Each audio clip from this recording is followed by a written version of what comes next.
Hi everyone, welcome to another Year in Cards class. This is for April, and this month we're going to be making some cards that have springtime colors and also a couple that are specifically for Mother's Day. Since this class goes all the way into mid-May, I thought some Mother's Day cards would be great.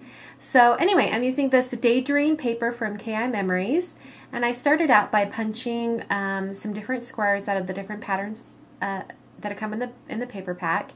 And then I've arranged them on the card, and then I'll be stamping a sentiment right there. I'm just placing it there to see if it'll fit. Looks like it will. So I'm using some espresso ink, and I'm actually inking the Stamp Up and Stamping before I adhere the paper to the front of the card, just so that I can get it in the right place. So after I've stamped that, then I'm using some foam adhesive just to adhere the squares onto the cardstock. And then I didn't like how the stamp kind of, went past the bottom of the row of squares. So I thought I'd just draw in a little line using a ruler. So this is a T-square ruler. It's a great tool to have in your craft supplies. I use mine quite a bit. So it's just something that I would recommend.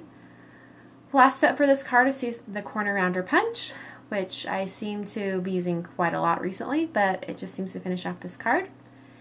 And that finishes up that card, and I'll give you a quick picture of it right here so you can see a little bit better. And then we're going on to the second card, which I have a little bit of yellow cardstock, and I have some strips of pattern paper. I'm going to start out by using this blue cardstock and giving it a scallop edge using the Scallop Sentiment Punch from Fiskars. And then I'll be adhering the scallop cardstock underneath this pattern paper from that KI Memories paper pack. And before I adhere that to the card, I wanted to stamp a sentiment on it.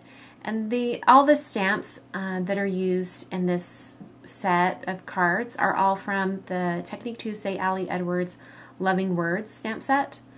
I love this stamp set entirely too much. I use it all the time. So anyway, these are two different stamps that I put together on the same block so you get them on there just right. Then I'll adhere the scalloped edge and the pattern paper to the front of the card. It seemed to hang off a little bit off the end, so just trim it off. And then I have this other strip of pattern paper that I'm going to be adhering some butterfly stickers to. These stickers come from the Daydream collection, so all the colors match. And the thing that's kind of cool about this collection of papers is there's lots of glitter on them. They're a specialty paper pack, and the stickers have glitter on them too. So it's just kind of cute and spring-like. So I'll use some foam dimensional adhesive to adhere that to this card. And then, of course, finish out with the corner rounder punch. And that finishes up the second card. And I'll just give you a quick little picture. You know, there's the two cards together, and then here's the second card. And the very last card is super simple. In fact, ignore the stamping I had on this piece of paper. I started to do something else and decided I didn't like it, and so I'll end up covering it later. But what you're seeing right here is I have this I Just Love You stamp from that stamp set, and I wanted to stamp them separately. I wanted the words to be stacked instead of all in one line. So I've just inked the Love You on the stamp, and then I'll go back through and I'll ink up the add the I Just, and then stamp that on top. You can do that with markers as well, but they were separated enough that I figured I could just carefully put the ink pad on there.